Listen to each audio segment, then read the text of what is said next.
అందరికీ నమస్తే, welcome to our channel. Jaganmohan Reddy గారు ప్రెస్ మీట్ పెట్టి చాలా విషయాల గురించి మాట్లాడుతూనే ఉన్నారు. ఎప్పటిలాగే వచ్చిన స్క్రిప్ట్ని చదువుతూనే ఉన్నారు. అయితే దీంట్లో హెరిటేజ్కి సంబంధించి కొన్ని ఆరోపణలు, కొన్ని సాక్ష్యాలు తన దగ్గర ఉన్నాయని చెప్పేసి ఆయన మాట్లాడుతూ వచ్చారు. మరి ఈ అంశం పైన మనతో పాటు చర్చించడానికి ఉన్నారు పొలిటికల్ అనలిస్ట్ అశోక్ కుమార్ గారు. సార్ నమస్తే అండి. నమస్తే అండి. సార్, జగన్మోహన్ రెడ్డి గారు నిన్న ఒక సాక్ష్యాన్ని తీసుకొచ్చి తన దగ్గర ఒక స్క్రీన్ షాట్ ఉంది. ఇండియా మార్ట్ అనే దాంట్లో మరి హెరిటేజ్కి బోలేబాబా డైరీకి సంబంధం ఉంది అని చెప్పేసి ఆయన ఒక ప్రూఫ్ అయితే చూపిస్తున్నారు. దాని గురించి మీరు ఏమంటారు అసలు? ఎస్, థ్యాంక్ యూ ఫర్ మంచి క్వశ్చన్. ఏదైతే అంటే ఆయన మాట్లాడిన దాంట్లో ప్రిసీడింగ్ కూడా నెక్స్ట్ కొన్ని క్వశ్చన్స్ అడిగినట్టున్నారు. ఏదంటే ఆ చీజ్ విషయం, హెరిటేజ్కి ఇందాపూర్తో టచ్ ఉన్నది, కాంటాక్ట్స్ ఉన్నాయి ఇవన్నీ అన్నట్లు. ఫస్ట్ ఆఫ్ ఆల్ అసలు ఏం జరిగిందనే సబ్జెక్ట్ లేక పోకముందే గూగుల్లో ఒక విషయం నేను అడిగి క్లారిఫై చేద్దాం అనుకుంటున్నాం మన ప్రేక్షకుల కోసం. ఏ విషయం? ఏందంటే జనరల్గా నెయ్యి మనం వింటున్నాము. నెయ్యి అంటే ఇది ఏదైతే పాల పైన అది వస్తుందో ఇదంతా తీసి వెన్న మాదిరి ప్రిజర్వ్ చేసిన తర్వాత దాన్ని కాస్త నెయ్యిగా తయారు చేస్తారు. చీజ్ అనేది ఆ బ్రెడ్ల పైన రుద్రాలు అన్నీ కూడా ఉంటాయి. నేను రకరకాలుగా ఆలోచించేటప్పుడు సరే దాన్ని ఏ విధంగా తయారు చేస్తారనేది మెయిన్. బ్రెడ్ పైన అంటే మైనస్ అంటారు, ఏ కోవలో ఎట్టో సాదరా చీజు అనేది అంటే మనం చీజ్ వాడుతూనే ఉన్నాం, ఎట్ట తయారు చేస్తారని చెప్పి ఒక్కసారి గూగుల్ అడుగుదాము. ఆ గూగుల్ ఇచ్చినటువంటి క్లారిఫికేషన్ తర్వాత ఆ గూగుల్ వాళ్ళు టీడీపీ వాళ్ళు కాదు, జనసేన వాళ్ళు కాదు. First I should clarify this. ఒక్కసారి గూగుల్ చెప్పింది ఒక మాట ఇందామండి. చీజ్ అనేది ఏ విధంగా తయారు చేస్తారు? చీజ్ తయారీలో మొదటి మెట్టు పాలను తోడు కట్టించడం. దీనికోసం పాలలో బ్యాక్టీరియా లేదా రెన్నెట్ వంటి పదార్థాలను చేరుస్తారు. అప్పుడు పాలు గడ్డలుగా అంటే కర్డ్స్ గా విడిపోతాయి మరియు ద్రవ రూపంలో మిగులుతుంది. ఈ కర్డ్స్ ని వేరు చేసి వాటిని నొక్కడం, ఉప్పు కలపడం, కొన్నిసార్లు ఏజింగ్ చేయడం ద్వారా రకరకాల చీజ్లను తయారు చేస్తారు. ఆ రకంగా అంటే పైన ఏదైతే పాలపైన అది పెరగపోతుందో దాన్ని కాస్త వెన్నగా చేసి వెన్న నుంచి నెయ్యి అయిపోతూ ఉంటుంది. ఇది కంప్లీట్లీ డిఫరెంట్. మనం పాలు వాడుకుంటాం, మిగిలినటువంటి పాలు పక్కన ఇంటికాడనో లేదంటే మన ఇంట్లో ఉన్నటువంటి ఆ పెరుగు తీసి దాంట్లో వేసి పెరుగు కానీ మజ్జిగ కానీ వేస్తే అది తోడు కడుతుంది. అది కాస్త పెరిగిన తర్వాత దాన్ని రకరకాలుగా ఏజింగ్ అంటే ప్రిజర్వ్ చేసుకుంటూ వచ్చి దానికి కొంచెం సాల్ట్ యాడ్ చేసి దట్స్ ఏ సపరేట్ ప్రాసెస్. దానికి పెద్ద పెద్ద కంపెనీలు అన్నీ ఉన్నాయి, దాంట్లో హెరిటేజ్ ఒకటి. ఇప్పుడు మీరు అన్నింది ఫస్ట్ క్వశ్చన్ వచ్చి ఇండియా మార్ట్ వాళ్ళు రాసుకొచ్చారంట హెరిటేజ్కి అదేవిధంగా బోలేబాబాకి సంబంధం ఉండదు. వాళ్ళు రాసుకొచ్చారు కరెక్టే. ఒక దొంగ వచ్చి నువ్వు దొంగ దొంగ దొంగ అని ఒకటి చెప్తాడు, అతను తన శీల పరీక్ష చేసుకోవాలి, తప్పదు, కాలం మారిపోయింది, నువ్వు ఎవరిని అనుకోరని చెప్పి ఊరికి ఉండిపోయేదానికి లేదు. వాస్తవం ఏంది, హెరిటేజ్ పరిస్థితి ఆ విధంగా తయారైపోయింది. ఈరోజు ఏపీలో వైసీపీ సోషల్ మీడియా చేస్తున్నటువంటి ఈ ప్రచారాన్ని ఒకటి ఈ ఇండియన్ మార్ట్ చెప్పినారు వాళ్ళకి సంబంధాలు అని చెప్పి. అయితే ఈ బోలేబాబా వాళ్ళే చెప్తున్నారు కదా, నాయన మాకు హెరిటేజ్కి సంబంధాలు లేవు స్వామి అని వాళ్ళు చెప్తున్నారు. అంటే బోలేబాబా చెప్పుకోవాల్సి వస్తుంది క్లారిటీగా, మాకు సంబంధం లేదు. ఒక్కవేళ గన ఓళ్లే గన బోలేబాబా వాళ్ళు హెరిటేజ్కి మాకు సంబంధాలు ఉన్నాయి కదా అన్నప్పుడు చెప్పినంత సులభం కాదు కదా. ఒకవేళ బోలేబాబా కంపెనీ కావచ్చు, లేకుండా ఉంటే ఈవెన్ ఇన్నాపూర్ కంపెనీ కావచ్చు, ఇటువంటివన్నీ ఈ షేర్ మార్కెట్లో లిస్టింగ్ అయి ఉంటాయి.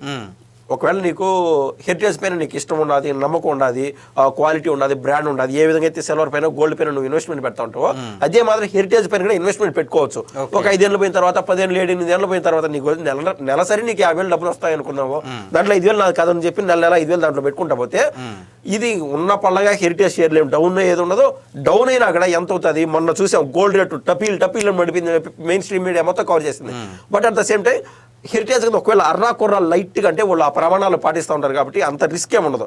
5-6 ఏళ్ళు పోయిన తర్వాత కొన్ని ల్యాక్స్ అండ్ క్రోర్స్ ఇన్కమ్ కూడా మిగులుతుంది దాంట్లో. అంటే బ్రాండ్కు ఉన్నటువంటి వాల్యూ అది ఐదర్ హెరిటేజ్ కావచ్చు, సిల్వర్ కావచ్చు, గోల్డ్ కావచ్చు, ఆ రేంజ్లో మనం చెప్పగలుగుతాం. ఎందుకంటే మన దేశవ్యాప్తంగా హెరిటేజ్ యొక్క ఉత్పత్తులు సప్లైలో ఉన్నాయి. అయితే మరి ముఖ్యంగా ఆంధ్ర రాష్ట్రం కావచ్చు, తెలంగాణ కావచ్చు, హెరిటేజ్ అంటే ఇష్టపడి అంటే క్వాలిటీ మిగిలిన వాటికంటే ఒక 2 రూపాయలు 3 రూపాయలు ఎక్కువ రేటు ఉంటుంది. ఆ కవర్ క్వాలిటీ కావచ్చు, ఆ బ్రాండ్ కావచ్చు.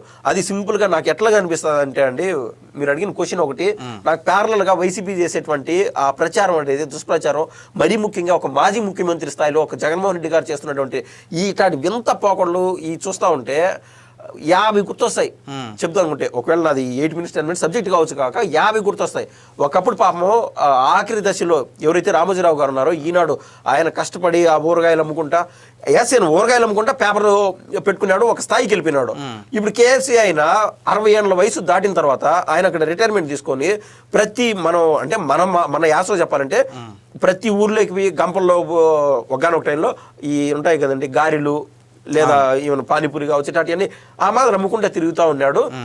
బ్రాండ్ వాల్యూ పెరిగిపోతుంది, చాలా బాగుందని చెప్పి సపరేట్ కంపెనీ ఎస్టాబ్లిష్మెంట్ చేసి ఆయన ఈ రోజు లేకుండా కూడా కంపెనీ నడుస్తుంది.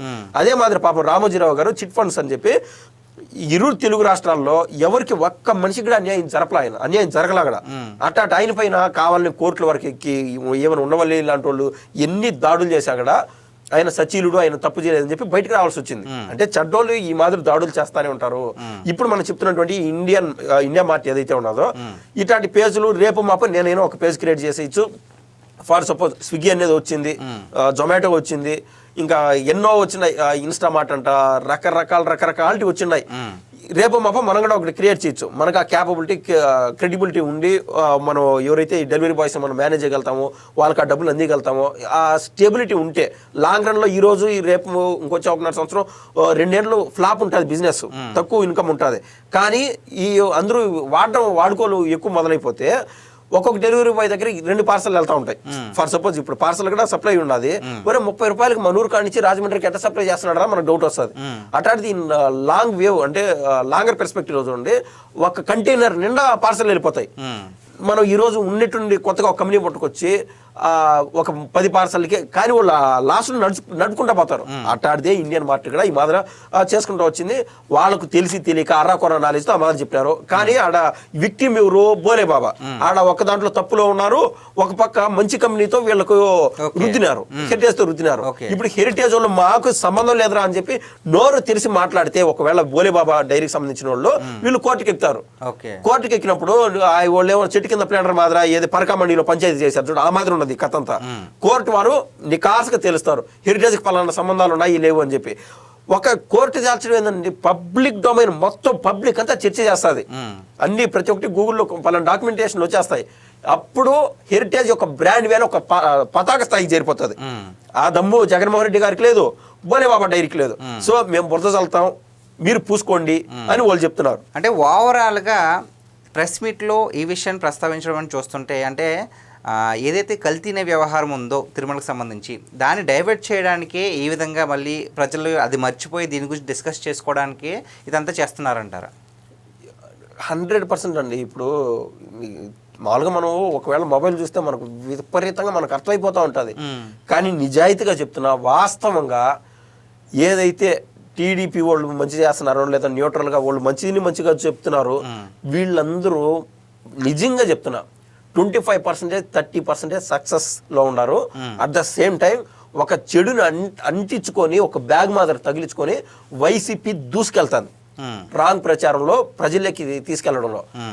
ఏమున్నది జనరల్గా అడాల్ఫ్ హిట్లర్ది ఒక ఆయన ఎప్పుడు నమ్మేది, ఆయన రాసినటువంటి బుక్ పేరు మీన్ కాంఫ్ అంటే మై స్ట్రగుల్. ఆ బుక్లో ప్రధాన ఫస్ట్ అక్షరాలు ఏముంటాయంటే the larger masses of people will more effectively attracts to a bigger like దాంట్లో స్మాలర్ వన్. నువ్వు పెద్ద అబద్ధం చెప్పి 10 మంది నమ్మించేది కాదు, పెద్ద సమూహమే నమ్ముతుంది. నువ్వు అట్లాంటిది ఒక నిజం చెప్పాలంటే నువ్వు ఎంత తంటాలు పడాలో, నువ్వు నిజం చెప్పే లోపు ఇవన్నీ ఓవర్టేక్ చేసిపోతూ ఉంటాయి, తొక్కుకుంటా పోతూ ఉంటాయి. ఆ మాత్రం ఉన్నది వైసీపీ పోకడ. ఒక పక్క తప్పు చేశారు, ఎక్కడ దేవుడి వ్యవహారం, తర్వాత హెరిటేజ్ని తీసుకొచ్చారు. అసలు హెరిటేజ్ అనేది ఈరోజు నారా చంద్రబాబు నాయుడు గారు ముఖ్యమంత్రిగా ఉన్నారు, అక్కడ ఎన్డీఏలో బాబు గారి యొక్క ప్రాబల్యం ఉంది, ఆయన అవసరం ఎంతైనా ఉంది.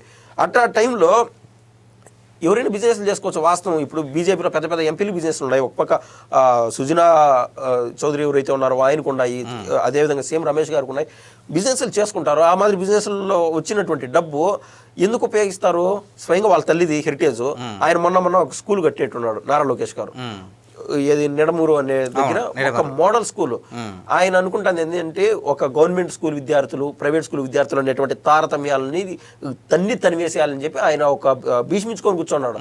ఆ డబ్బులు ఎవరిరా నాయన స్వామి, వాళ్ళమ్మ దగ్గర వచ్చేటువంటి డబ్బులు సిఎస్ఆర్ ఫండ్స్, ఏదైనా మంచి చేద్దాం, పేద పిల్లలకు చేద్దాము, పలానా చదువుల విషయంలో కుటుంబానికే కదా వాడుతున్నారు. ఆడాన్నో లాలుచిపడి ఆడించో ఎవరో మంది డబ్బులు తినేద్దాము, పరకామండిలో తినేద్దాము, పలానా దేవుడి దగ్గర కల్తీ నీలో తినేద్దాము, మద్య స్కామ్లో తినేద్దాం, ఈ థాట్ రాదు. బిజినెస్లు చేసుకునే వాళ్ళు చేసుకోవాలి. కానీ దౌర్భాగ్యం ఏంటంటే వీళ్ళు హెరిటేజ్ వాళ్ళు ఆంధ్ర రాష్ట్రం ప్రభుత్వం ఏదైతే కాంట్రాక్ట్లు ఇస్తుందో ఆ కాంట్రాక్ట్లకు దేంట్లోకి ఎంటర్ కాలేకపోతుంది. ఎంటర్ చేయనిట్లా నారా చంద్రబాబు నాయుడు గారు. అది తేడా. ఎందుకంటే లేని దానికే మీరు ఇంత రాదంతం చేస్తే రేపు ఉన్నదంటే మొత్తం ఆంధ్ర రాష్ట్రాన్ని చుట్టేస్తుంది హెరిటేజ్, ఆంధ్ర రాష్ట్రాన్ని కబ్జా చేసేస్తుంది. ఒక్కవేళ ఏడన్నా చిన్నపాటి ఆఫీస్ పెట్టుకున్నా కూడా గవర్నమెంట్ స్థలం తినేశారని చెప్తారు. మాట పడాలంటే అంత బాధపడతారు నారా భువనేశ్వర్ గారు, హెరిటేజ్ అధినేత. ఇవన్నీ గమనించుకోవాలా. సేమ్ ఇదే మాత్రం ఇన్నాపూర్కి సంబంధించి కూడా వాళ్ళు ఏంది, నేను ఇందాక ఫస్ట్ వినిపించింది ఏంది, అసలు చీజ్ అంటే ఏంది, నెయ్యి అంటే ఏంది, అంటే మనం ఒక మాట చెప్పేట ముందు కొంచెం రెక్టిఫై ఇవన్నీ చేసుకోవాలి. ఆ క్రమంలో చూస్తే పెరుగు తయారు చేస్తారు, ఆ పెరుగు నుంచి రకరకాలిటీ వాడేసి అది చీజ్గా రూపంలో వెళ్తుంది. నెయ్యి అనేది it's a completely separate sector. ఇప్పుడు ఒక దొంగ వచ్చి నా కాడ ₹1,00,000 ఉన్నది పలానా చోట దొరికింది, పోలీస్ స్టేషన్లో కంప్లైంట్ అయినది, ₹1,00,000 కోసం వెతుకుతున్నారు, కానీ సీసీటీవీ ఫుటేజ్లు ఏం లేవు. సరే నాకు ధైర్యం సరిపోక నీకు చెప్తున్నాను, 20,000 నువ్వు దగ్గర పెట్టుకో, మన ఇద్దరు వాడుకుందాం అంటే సరేరా అంట. అశోక్ అనేవాడు కాదు బా, ఎవరైనా వాడి మనస్తత్వం బట్టి ఉంటుంది. అది హెరిటేజ్ మనస్తత్వం అది కాదు. కాబట్టి వాడు మంచోడైతేనే హెరిటేజ్తో ఫ్రెండ్షిప్ చేయగలుగుతాడు, అంటే మంచి స్వభావంతో హెరిటేజ్తో ఫ్రెండ్షిప్ చేయగలుగుతాడు. కానీ అట్ ద సేమ్ టైం ఈ నెయ్యి వ్యవహారంలో వాళ్ళతో చెడ్డలతో వాడ ఫ్రెండ్షిప్ చేస్తున్నాడు.